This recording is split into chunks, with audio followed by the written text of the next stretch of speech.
Hello, thanks for clicking on my video. This is PI187 Reacts. I'm PI187, and I'm going to check out some Cunk on Britain, the third episode. If you look down my list, the first two episodes I've already checked out, so alright, let's just get into this.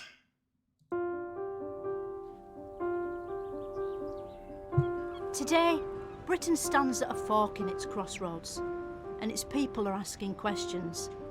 Now we've got our country back. What actually is it? Who are we, and why? The best way to find out where Britain's heading is to look behind us into something called history, a sort of rear-view mirror for time. So that's where I'm going, back there. It's a journey that'll take me the length and width of the country. On my odyssey, I'll be starting sentences in one location And finishing them in another. and looking at some of the biggest faces in British history and asking other people's faces about them. If Shelley's one of the greatest poets in English literature, how come nobody gives a shit about him today? That's a complicated question. But it's not just a story of things. It's also a story of people sitting or standing on things. All of it taking place in this sceptred isle we call home. So join me, Philomena Cunk, as I take you right up the history of the United Britain of Great Kingdom. This is Cunk on Britain.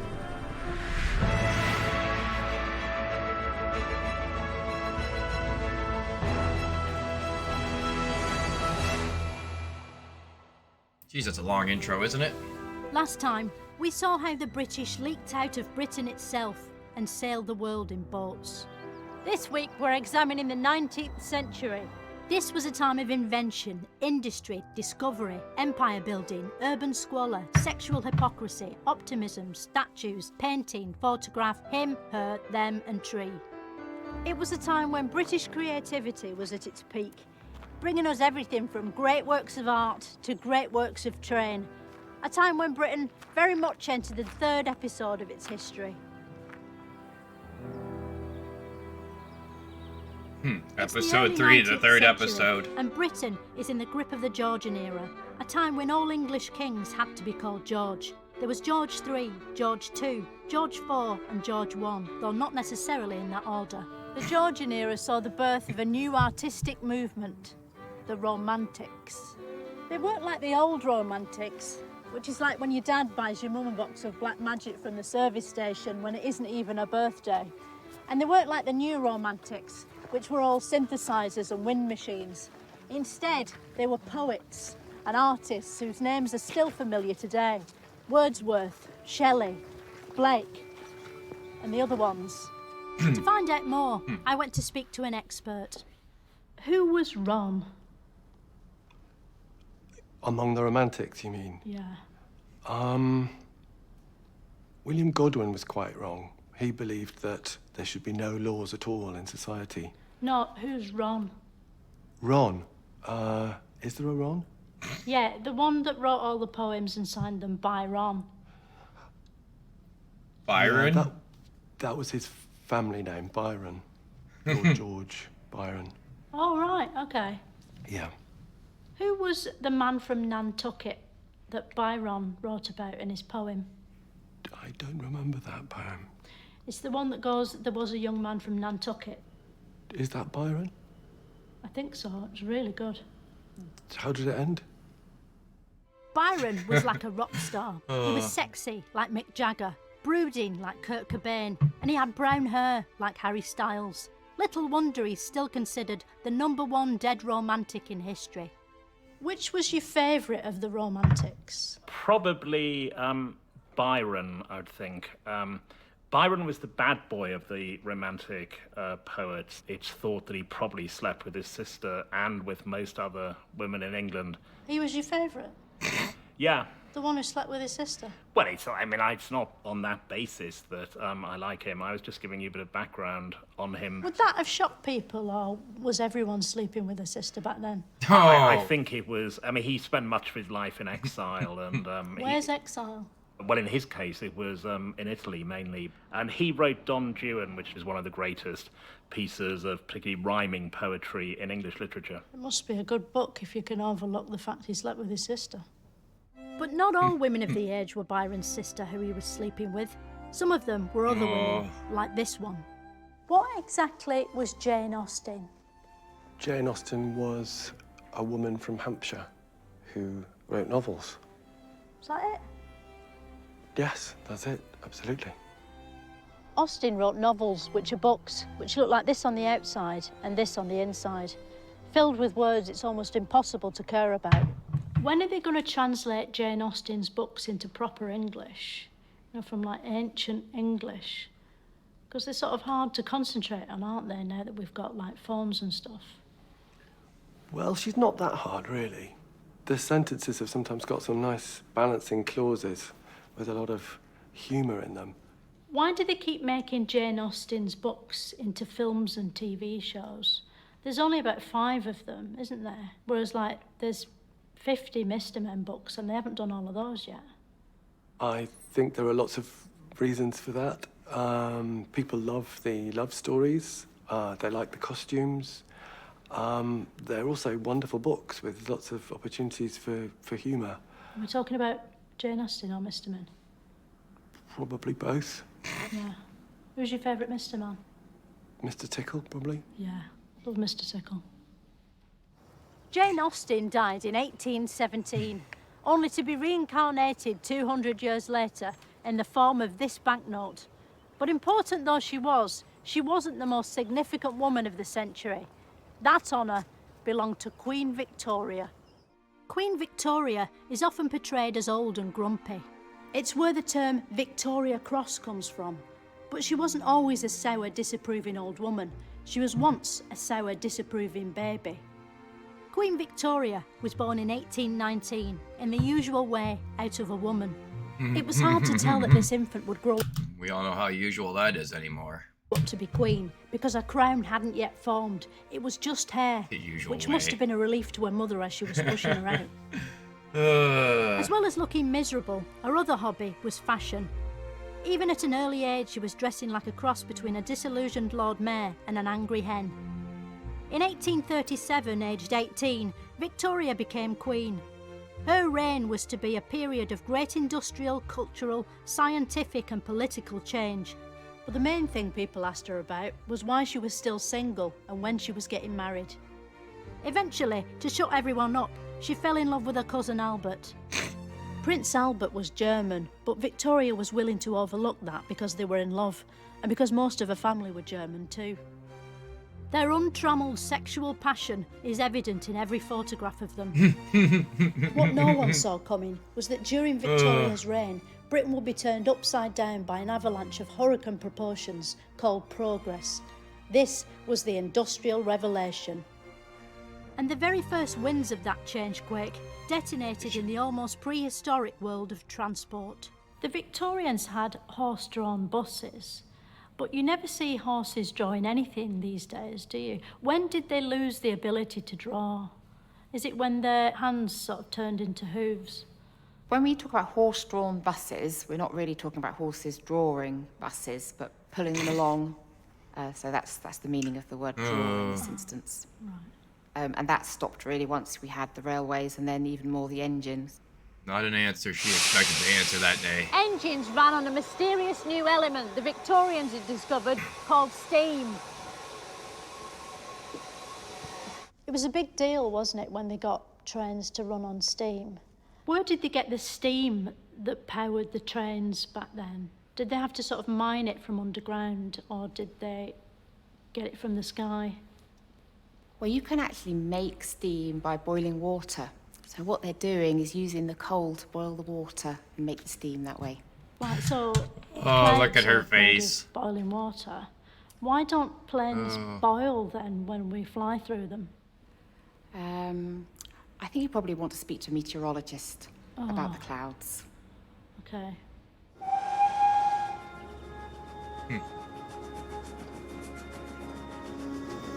As well as carrying steam, trains could move people huge distances. And they work much harder and faster than horses. And unlike horses, they've got a big smiley face on the front and the voice of Ringo Starr. Thomas the Tank Engine. Soon the inevitable happened, and mankind bred with trains, creating half-human, half-trained super-engineer Isambard Kingdom Brunel, who kicked the Industrial Revolution into overdrive. Why is Brunel considered one of the greatest Britons of all time? Brunel built so many different things, towns, canals, bridges. I mean, he was responsible for many of the things that happened during the Industrial Revolution. He really took our country forward in terms of technological progress. Where does he rank compared to, say, Nick Knowles?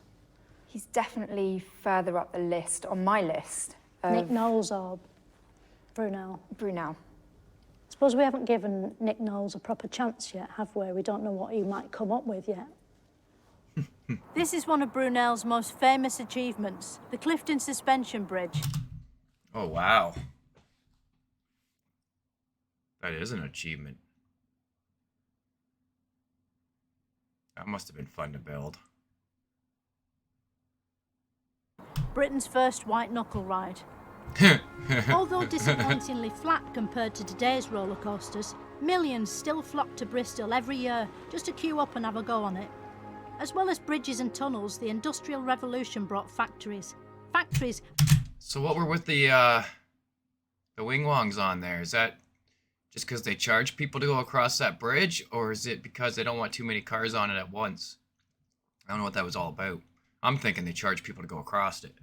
Were cavernous holes of noise and machinery, dirty and dangerous environments without even basic Wi-Fi, and only the most rudimentary breakout spaces.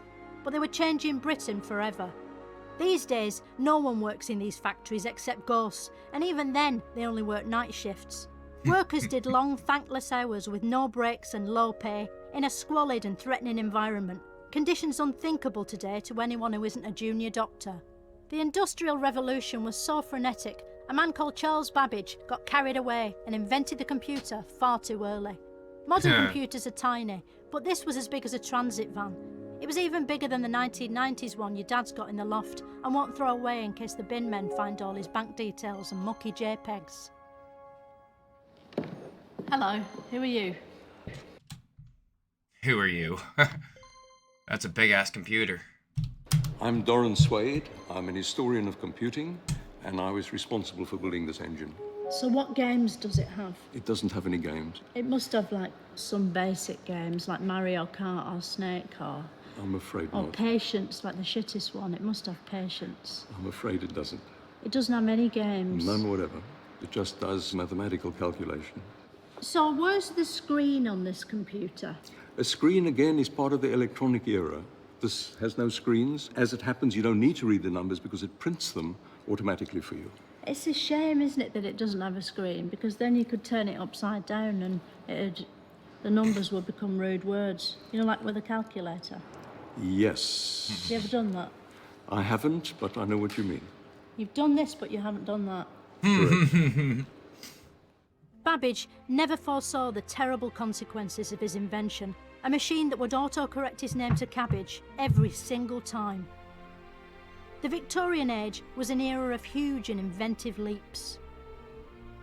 But one man was about to take too large a step for many, Charles Darwin. Darwin was born the son of a doctor, but using his own theories soon evolved into a scientist.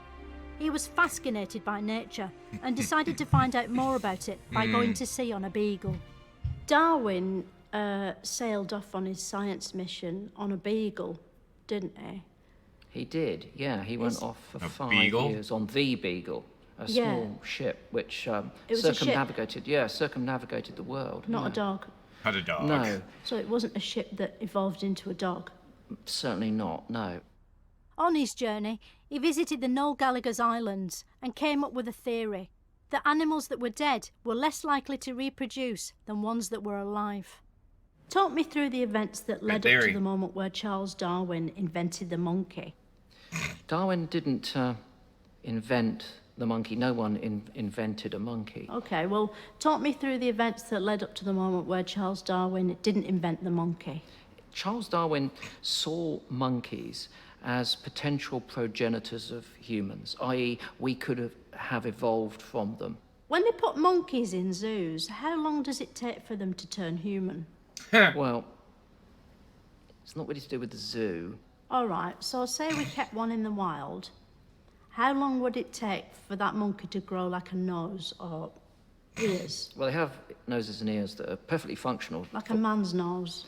Those apes and monkeys don't need a human nose. It wouldn't do them any good. What's the fastest evolution could happen? Like, how fast could you turn a pig into a cow? A pig into a cow? You're never going to be able to turn a pig into a cow. Why would you want to turn a pig into a cow? Pigs are quite... That's what I was just thinking. Why would you want to turn a pig into a cow? That's gonna be just a giant pig. Then you just get more bacon. More sausage, but you wouldn't want just a big pig-tasting cow. Quite good at being pigs, and cows are relatively good at being cows. Why do you want to turn a pig into a cow? Just see what it's like. In 1859, he wrote a book about his theory called The Oranges of the Peaches, which described how oranges have evolved from peaches. Controversially, the book claimed that man was descended from monkeys, a twist most of the readers were unprepared for. The idea that man and ape were close relatives was considered both hilarious and shocking, a bit like Graham Norton, but with more profound consequences for all humankind. Eventually, Darwin evolved himself into a corpse. He was buried here in Westminster Abbey before evolving again into worms and dust. Meanwhile, Britain itself was evolving into an empire. The British Empire was the biggest the world had ever seen. It had started back in the days of Drake and Raleigh, then expanded when Captain Cook discovered Australia, when he took the first ever gap year working on a beach near Sydney. With its year-round sunshine and abundant food, Australia was deemed the perfect place to send Britain's murderers. It was hoped they'd suffer terrible homesickness as they lay soaking up the sun. But there was a dark side to Britain's ever-increasing globalisation: slavery. These days, people pay thousands of pounds to visit the sun-kissed islands of the Caribbean. But in the 1700s, you could go there for free. You were black and didn't want to go there. Oh!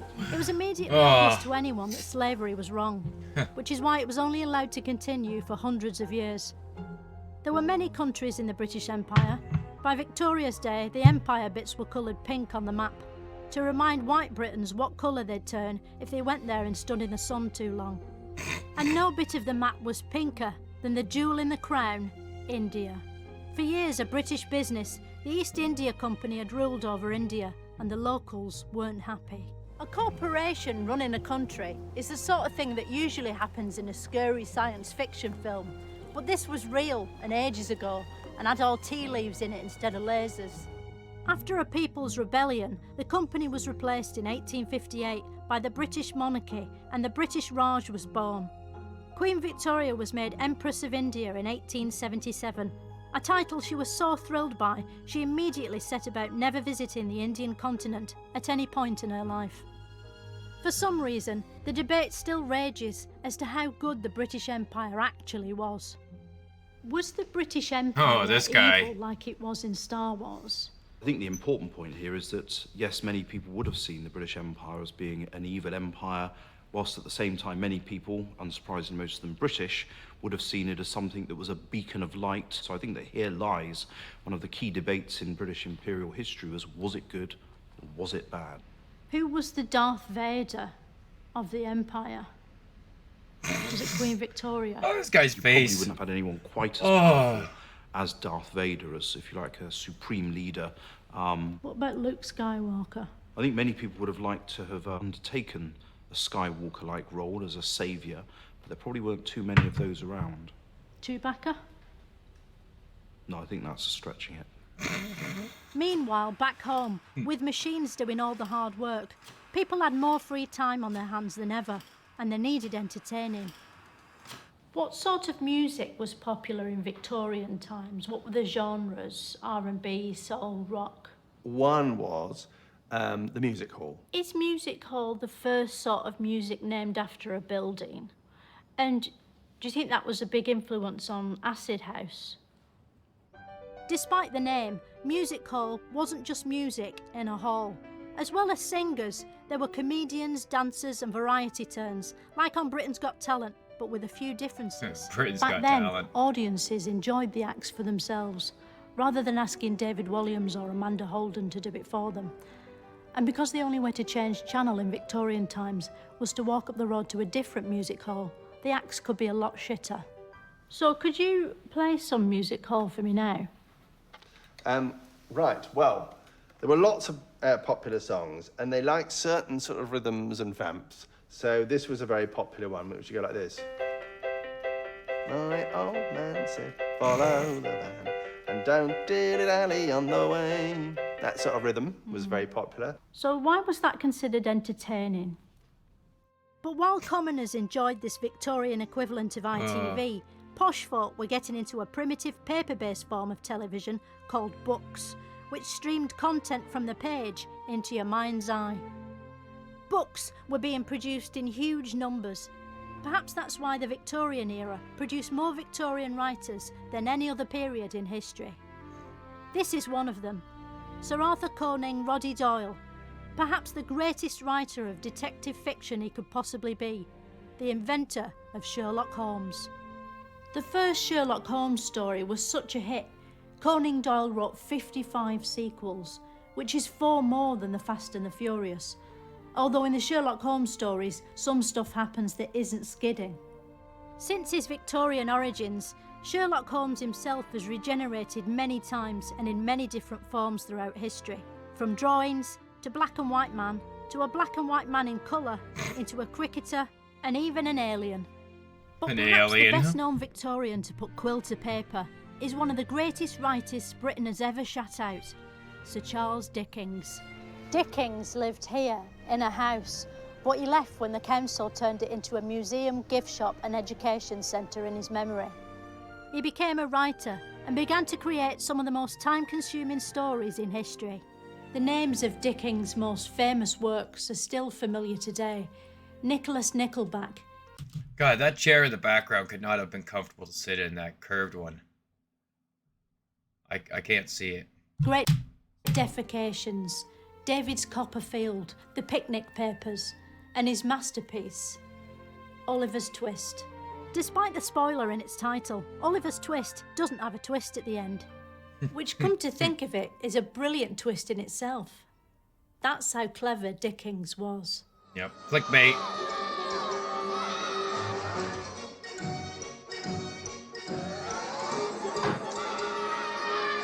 Like many of Dickens' works, Oliver's Twist exposed the grim underbelly of Victorian London.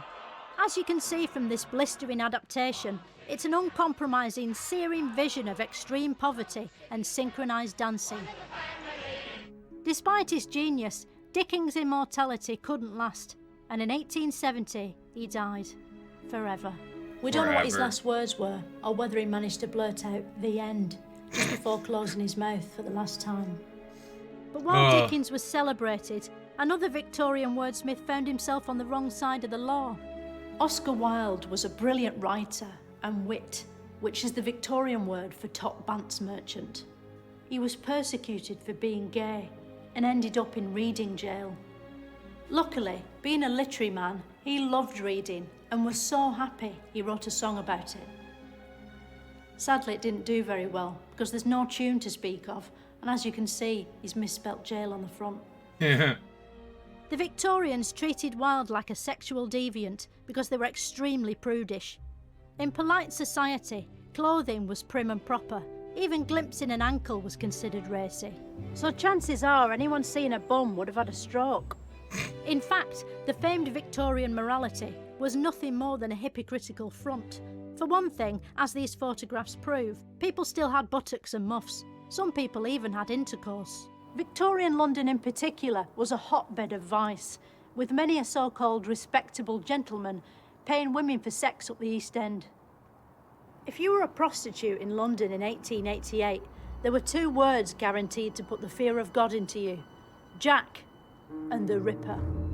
Jack the Ripper was one of the most antisocial murderers Britain has ever seen. Much of the fear of the Ripper was stirred up by the press and by the way he kept killing people. The murders brought shame on 19th century London, which is why, unlike other prominent Victorians of the age, Jack the Ripper has never appeared on a banknote. Despite this, he's just as popular today as he wasn't back then. You can still go on Ripper tours around Whitechapel, a fun way of commemorating a serial killer, although committing murders on the tour itself is likely discouraged. Because the culprit himself was never caught, there's a lot we still don't know about Jack the Ripper. We don't know who he was or why he did it. We don't even know if Jack the Ripper was his real name or just a nickname like 50 Cent. We don't know when he died or if he died. It's chilling to think that Jack the Ripper could still be alive today, living somewhere out there under his real name. Maybe he's one of your friends or neighbours, or maybe he's you. You'd have no way of knowing, and that's terrifying. But it wasn't just prostitutes who died in Victorian Britain. So did Victoria's beloved husband Albert, who succumbed to typhoid and stomach and bum trouble in 1861, a mere 125 years before the first transmission of the BBC comedy series Brushstrokes. Does she put this in every episode? This has been in the first, yeah, so far it's been in every one.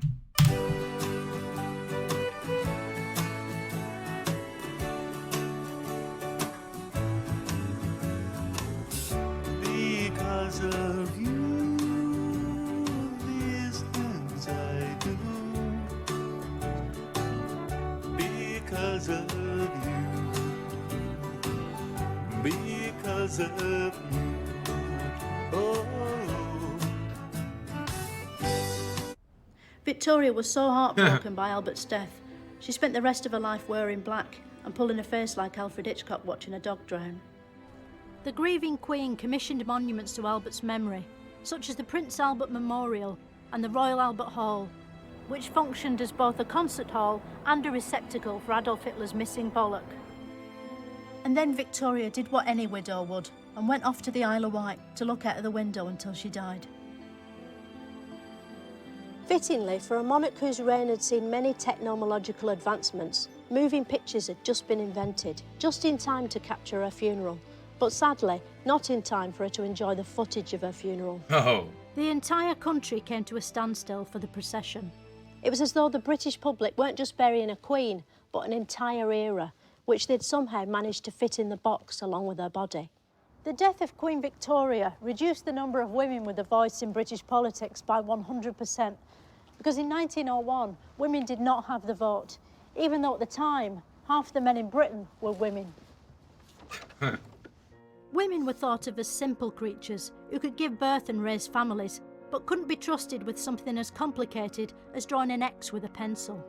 Today, it's unthinkable that a woman wouldn't be able to vote, unless she was really hungover or in her slippers and it was raining. But back then, it was the law. One woman decided that had to change. Emma Dale Pankhurst thought women could be more than just wives and mothers, so she deliberately only had 5 children, leaving her loads of time for politics. She founded the suffragette movement. These women were tough and prepared to fight, like Wonder Woman, but with sleeves. The suffragettes protested in creative ways. Some chained themselves to important buildings rather than the kitchen sink. Others went on hunger strike, kick-starting the food detox craze that continues to this day. One suffragette, Emily Davison, threw herself under a horse to get the vote, but the vote wasn't under a horse. It was in a little wooden booth in a primary school, but to be fair, women wouldn't have known that. The suffragettes wanted the vote so badly, they were prepared to die for it. Nobody knows why. Maybe they imagined it was better in here than it actually is. Maybe they thought there'd be games or sandwiches in here. If they'd known it was just a pencil on a shoelace, they might not have bothered. Eventually, women did get the vote after the next bit of history. But I can't skip past the next bit, because the next bit is war, and men will find that interesting. Next time, we move into the early 20th century, a period when TV was invented, making life actually worth living for the first time. And also a time when Britain fought 2 world wars, but no World Cups.